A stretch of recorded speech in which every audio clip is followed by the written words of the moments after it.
Hey everybody, June 20, 2020, Mike Gable here. Once again, we're on the Bay Scout 201 2010 model. And what we did was pull out the drain tubes, these transom drain tubes that they use for the side scuppers, also the drains. And we pulled them out because we were getting some higher numbers with moisture meter of water being behind there. And sure enough, as soon as we went into this, we did find water in pockets. And got rid of the water. And I'm just going to explain to you briefly how we did it, how we got these drain tubes out, if you need to do it yourself. But this is a new one, okay? I have the old one here somewhere. Okay, so this is the old one that came out, and you can tell that, maybe you can see, I'm not sure, but we cut it in half, folded it in on one edge, and just punched it out that way. So it went out towards the inboard side of the boat. If you notice on here, if you can see it, you can see all the corrosion that's been here and how the salt water's been getting into it.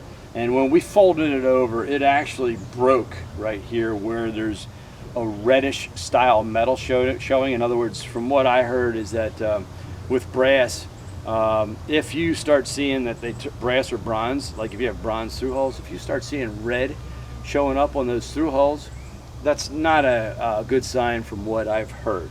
Okay, so in this case, it actually broke right on the red metal. The rest of it didn't break, it folded, but at the top where it's been getting corroded for quite some time, it broke in half right there, so on this corner. Anyhow, we ordered up new ones. These are not your standard length. These are extra long. They're 4-inch. We could not get them at West Marine Pro on my account. We had to get them from another place. Don't know where that was. We ordered the long ones because on the starboard side forward, if you looked at the original video on this, that one was the reason why we were replacing them, and then we went around and measured for moisture on the other ones. And this one, there's 3 total. This one was high. The other one on the starboard side was not so high, so we're going to leave it, and we're going to do that original one that we got these tubes for. But anyhow, we needed the long one for that application. This one, as you can tell, is only that long, so that's about 2.5 inches. This tube is about 4 inches long. So if you have to order the long ones, you know, they're only another 50 cents more to go with the long ones, and then that way you can do it. Here's your problem. Well, let's get there next. All right, so you're all ready to do the tube, okay? And what we did was, after we got the tube out, we came in with a tool like this. It's called a die grinder. We used a special bit that has about 1/4 inch of recess, so we can take that hole, clean it up. All right, you know, it's an air tool, and then after that I can go down into the foam and start digging the foam out. What I would have done if I would have built this boat, I would have made sure that between the laminate of the hull and the internal glass unit, the IGU there, I would have made sure that there was some sort of solid material and not foam. That's just my personal deal. And by the way, that reminds me that, you know, whatever I'm saying here is to help out. If you don't believe it's going to work for your application, don't use it. These are just the ways that I'm doing it, and it's not recommended for you. It is a way that you can do it. So in other words, something happens, it's your deal. All right, you make the decisions. I don't know what your application will be with this, but I just don't want you to think that I'm telling you this is how it has to be done. This is just how we are doing it, okay? So we'll come in here with digging out the foam in this area and getting the water squirted out. You can see it down here. And then after that, what we did is we're actually using the vent covers. There's 3 holes here for the vent covers, that cover the stainless covers. They're clamshell vents. And we're gonna use 2 of those holes that we've already drilled. And you may be able to see that the drill bit actually goes up into the foam. And so we use that hole for it, and then we'll use this hole for it. And we're gonna come in and inject foam into this tube after we put the tube through from the inside. All right, now there's 2 things I want to show you. This is the new tube. This is the tube that's prepped and ready to go in. What I did was I scratched it up with a 16 grit sandpaper. I actually have a belt sander in there, and you can tell the shininess is gone, and yet it's giving us some grooves for the epoxy, or the material that I'm going to be using, which is an epoxy mush. Okay, I'm going to make a mush up that's a little bit runnier than a ketchup, and we're going to shove that through. Pull out the syringe top here. We'll go ahead and shove that, just pour the mush into here, put the syringe top back on, let all the air come out as we press on the syringe, and then we're going to put that up to these holes that I've drilled with this tube all the way through here. So that tube's going to go in, and then as you can see, there's a little bit of slop here because we wallowed this out. But that's a good thing, because after we scratch this tube up, and that's the actual tube that's going to go in, we're going to come in, backfill this entire deal with a syringe and putty until we get good flow coming out here on this side. And then, just for clarity purposes, I'll push this up a little bit.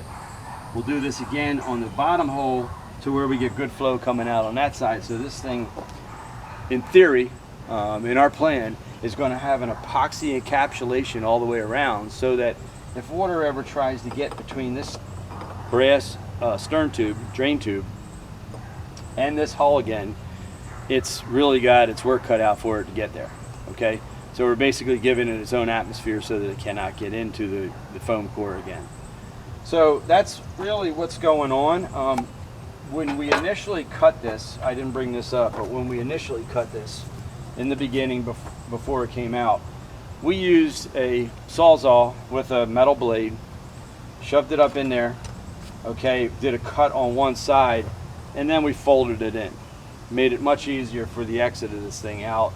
It probably took 5 to 10 minutes to get it right, because you got to be careful that you don't go into the fiberglass and you're cutting a nice slot in the fiberglass, right? So, once again, just be careful, do it at a slow pace. You need to make your decisions on how you're going to do it. This is how we did it, but we cut it out with a sawzall, very slowly.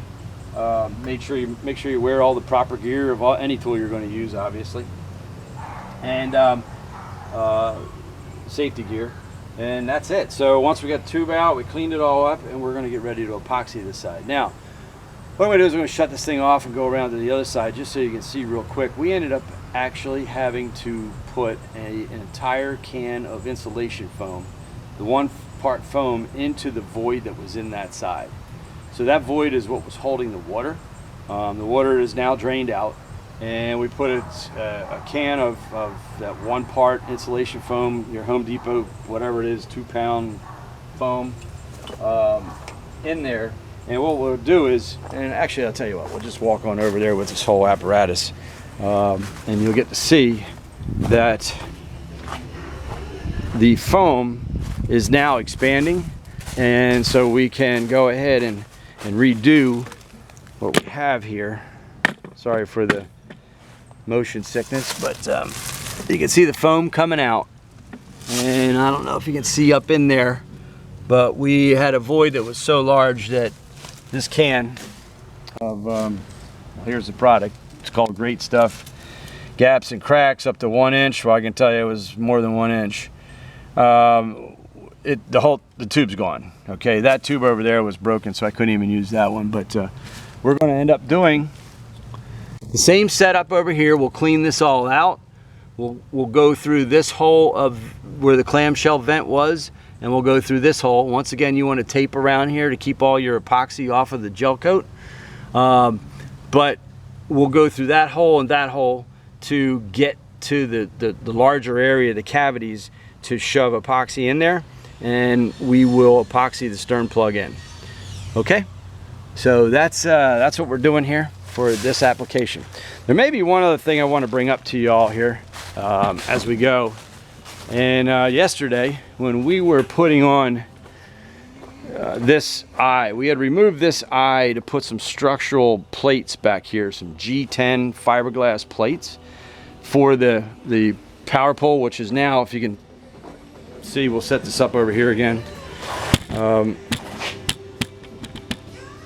So the power pole is now mounted in a fashion that moves the boat, and it's very, very stiff application. So it wasn't like this before. It came with undersized bolts. Those bolts kind of moved around. There was water leaking in here. and with the thickness of the stern, it just wasn't thick enough to hold the loads of the power pole. So now with the extra G10 material back there, we got about 5/8 of thickness in the area we need it, and it's structurally sound. But when we were putting this lifting eye, this U-bolt back on, okay, the U-bolt actually had a wood backing plate. Okay, I'm going to get that backing plate for you right now. And here it is. This is the wood backing plate that was actually butted to another backing plate, so the strength was not there. You can see the two eye holes that in the back was approximately like this. All right, and then I guess there was another one on the inside, something like that. I don't know what structurally that has to do, or if it's any good, or if you guys have had any problems with these, but we went initially, I didn't have the owner here to make the decision. It's not something I really wanted to do, but I drilled out this thing and found out that it is in fact some sort of compressed wood, and you know, there's paper that's flaking off of it. What the application this is in the marine industry, I've got no idea. I just don't think that it's meant for a backing plate. So we went ahead and pulled this one. The owner said, let's pull this one, make it out of the G10 material that we used here, and we epoxied that on the back end and then attached this yesterday. So this has now a fiberglass backing plate, whereas the other one on that side has not been touched.